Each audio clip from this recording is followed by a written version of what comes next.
Good morning students. व्याकरण के अंतर्गत आज मैं आपको पाठ 12 समास समझाने जा रही हूँ। पिछले वीडियो में आपने अव्ययभाव समास और तत्पुरुष समास के बारे में जाना था।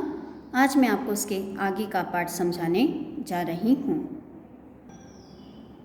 कर्मधारय समास। इस समास में उत्तर पद प्रधान होता है।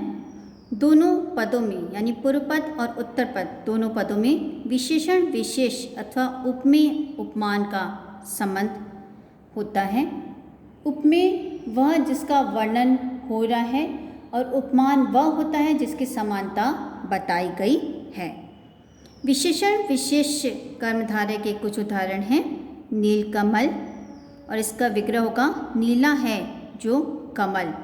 यहाँ पर उत्तर पद प्रधान है। देखिए विग्रह में नीलकंठ, इसका विग्रह होगा नीला है जो कंठ। महादेव, इसका विग्रह होगा महान है जो देव। महापुरुष, इसका विग्रह होगा महान है जो पुरुष। इन समस्त पदों में भी आप देखेंगे कि उत्तर पद जो है वो प्रधान है। कमल यहाँ पर प्रधान है, कंठ प्रधान है, देव प्रधान है और महापुरुष में पुरुष प्रधान है। विशेषण विशेष कर्मधारय के अन्य उदाहरण है अधमरा, इसका विग्रह होगा आधा है जो मरा। लाल मणि, इसका विग्रह होगा लाल है जो मणि। सुबुद्धि, इसका विग्रह होगा अच्छी है जो बुद्धि। लाल किला समस्त पद है, इसका विग्रह होगा लाल है जो किला। उपमेय उपमान कर्मधारय समस्त पद है कमल नयन, और इसका विग्रह होगा कमल के समान नयन। यहाँ पर जो आँखें हैं उनकी तुलना कमल से की जा रही है, कमल के समान नयन। दूसरा उदाहरण है चरण कमल, और इसका विग्रह होगा कमल के समान चरण। तीसरा उदाहरण है मृग नयन, मृग के समान नयन।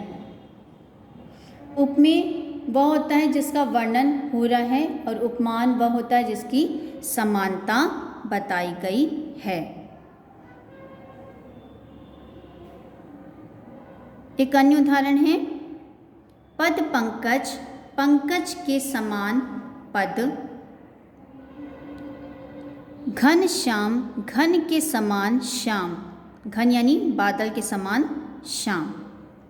उपमेय उपमान कर्मधारय के अन्य उदाहरण है चंद्रमुख, चंद्र के समान मुख। यहाँ पर मुख जो है उसकी समानता चंद्र से की गई है, चंद्रमा से की गई है।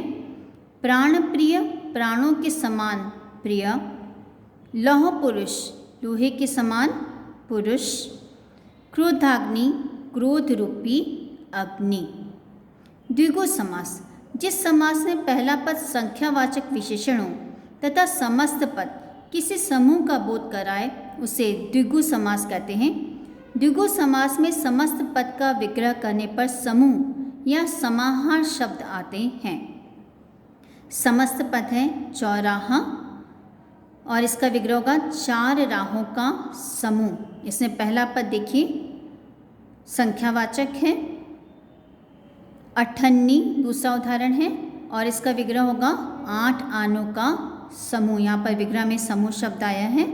शतक, इसका विग्रह होगा 100 वर्षों का समूह। यहाँ पर भी देखिए संख्या है और समूह शब्द आया है विग्रह करने पर। दशक, दशक का विग्रह होगा 10 वर्षों का समूह। समस्त पद है सप्ताह, और इसका विग्रह होगा 7 दिनों का समूह। तिरंगा समस्त पद है और इसका विग्रह है 3 रंगों का समूह।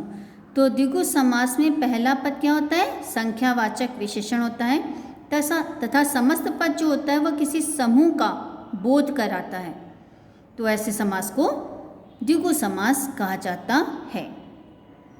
द्विगु समास में समस्त पद का जब हम विग्रह करते हैं तो समूह या समाहार शब्द उसमें आते हैं। आप इन विग्रहों में देखेंगे कि सब में समूह शब्द आया है। पांचवा समास है द्वंद्व द्वंद्व समास। जिस समास में दोनों पद प्रधान होते हैं उसे द्वंद्व द्वंद्व समास कहते हैं। इस समास में दोनों पदों का महत्व समान होता है। द्वंद्व समास में समुच्चय बोधक अव्यय और अथवा या आदि योजकों का लोप हो जाता है। समस्त पद बनाते समय और अथवा या आदि योजक चिन्हों का लोप हो जाता है। जैसे सुख दुख समस्त पद है तो उसका विग्रह होगा सुख और दुख। यहाँ पर समस्त पद बनाते समय और का लोप हो गया है। भाई बहन समस्त पद है और इसका विग्रह होगा भाई और बहन। यहाँ पर भी समस्त पद में और का लोप हो गया है। अमीर गरीब इसका विग्रह होगा अमीर और गरीब। इस समास में द्वंद्व समास में दोनों पद जो हैं वो प्रधान रहते हैं। अन्न जल इसका विग्रह होगा अन्न और जल। अपना पराया इसका विग्रह होगा अपना और पराया। राजा प्रजा इसका विग्रह होगा राजा और प्रजा। बहुव्रीहि समास जिस समास में दोनों में से कोई भी पद प्रधान नहीं रहता बल्कि समस्त पद किसी अन्य अर्थ का वाचक होता है, किसी अन्य अर्थ को व्यक्त करता है, उसे बहुव्रीहि समास कहते हैं। बहुव्रीहि समास का विग्रह करने पर जिसके या वाला शब्द आता है। उदाहरण देखते हैं। समस्त पद है दशानन और विग्रह होगा 10 हैं आनंद जिसके। आनंद का अर्थ होता है मुख। 10 हैं आनंद अर्थात सिर जिसके। 10 आनंद सिरों वाला अर्थात कौन होता है? रावण। अन्य उदाहरण देखते हैं बहुव्रीहि समास के। नीलकंठ नीला है कंठ जिसका अर्थात भगवान शिव को नीलकंठ कहा गया है। चंद्रशेखर चंद्र है शिखर पर जिसके अर्थात शिव जी को कहा गया है।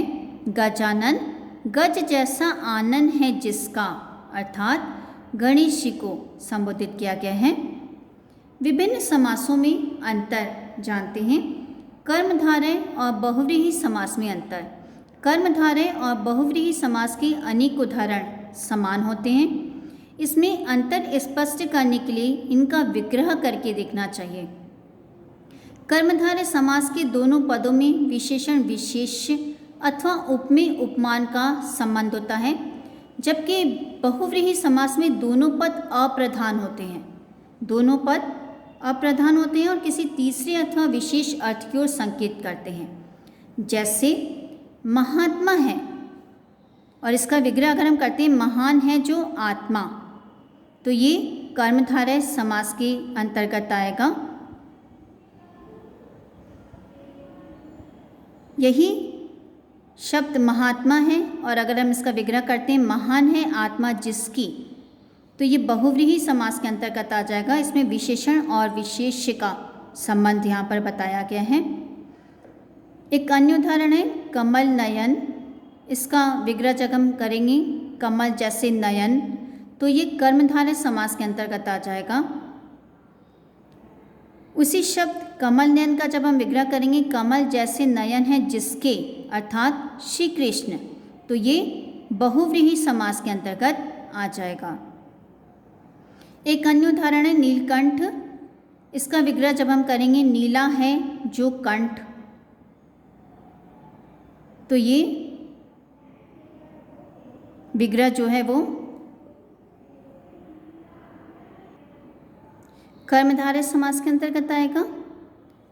उसी शब्द नीलकंठ का जब हम विग्रह करेंगे नीला है कंठ जिसका अर्थात शिव, तो ये बहुव्रीहि समास के अंतर्गत आ जाएगा। तो इनका विग्रह करके देख लेना चाहिए कि कर्मधारय समास के अंतर्गत आ रहा है या बहुव्रीहि समास के अंतर्गत आ रहा है। द्विगु समास तथा बहुव्रीहि समास में अंतर। द्विगु समास का पहला पद संख्यावाची होता है, वो संख्या को बताता है। एक ही शब्द द्विगु समास अथवा बहुव्रीहि समास हो सकता है। विग्रह करने पर पता चलता है कि यह कौन सा समास है। जैसे चतुर्भुज शब्द है, अगर हम इसका विग्रह करेंगे चार भुजाओं का समूह, तो ये द्विगु समास के अंतर्गत आएगा। द्विगु समास में समूह या समाहार शब्द आते हैं।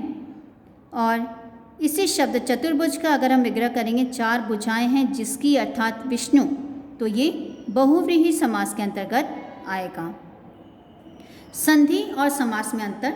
संधि और समास दोनों में नए शब्दों का निर्माण होता है, परंतु संधि में क्या होता है, वर्णों का मेल होता है, जबकि समास में शब्दों का मेल होता है। संधि में वर्णों की मेल से वर्ण परिवर्तन भी हो जाता है, परंतु समास में प्रायः ऐसा नहीं होता है। समास में कुछ पदों के बीच कारकों की विभक्तियाँ या समुच्चय बोधकों और तथा एवं अथवा या का लोप भी हो जाता है। संधिस्थ शब्दों को तोड़ने की क्रिया को संधि विच्छेद कहते हैं, जबकि समास में समस्त पदों को तोड़ने की क्रिया को विग्रह कहा जाता है। तो बच्चों, इस पाठ से हमने जाना कि दो या दो से अधिक शब्दों को संक्षिप्त करके नया शब्द बनाने की प्रक्रिया समास कहलाती है। समास की प्रक्रिया में बनने वाले शब्द को समस्त पद कहते हैं। समस्त पद का विग्रह करके उसे पुनः पूर्व वाली स्थिति में लाने की प्रक्रिया समास विग्रह कहलाती है। समस्त पद में मुख्यतः दो पद होते हैं। पहला होता है पूर्व पद और दूसरा होता है उत्तर पद। पहले पद को पूर्व पद तथा दूसरे पद को उत्तर पद कहा जाता है। समास के मुख्य 6 भेद होते हैं। पहला अव्ययीभाव समास, दूसरा तत्पुरुष समास, तीसरा कर्मधारय समास, चौथा द्विगु समास, पांचवा द्वंद्व समास, छठा बहुव्रीहि समास। जिस समास में पहला पद प्रधान हो और समस्त पद अव्यय हो उसे अव्ययीभाव समास कहते हैं। जिस समास में दूसरा पद प्रधान हो और समास करने पर विभक्ति का लोप हो जाए उसे तत्पुरुष समास कहते हैं। जहाँ विशेषण विशेष्य या उपमेय उपमान का संबंध होता हो वहाँ कर्मधारय समास होता है। जिस समास में पहला पद संख्यावाचक विशेषण होता है उसे द्विगु समास कहते हैं। जिस समास में दोनों पद प्रधान होते हैं उसे द्वंद्व समास कहते हैं। जिस समास में दोनों में से कोई पद प्रधान नहीं होता बल्कि समस्त पद किसी अन्य अर्थ का वाचक होता है, किसी अन्य अर्थ को व्यक्त करता है, उसे बहुव्रीहि समास कहते हैं।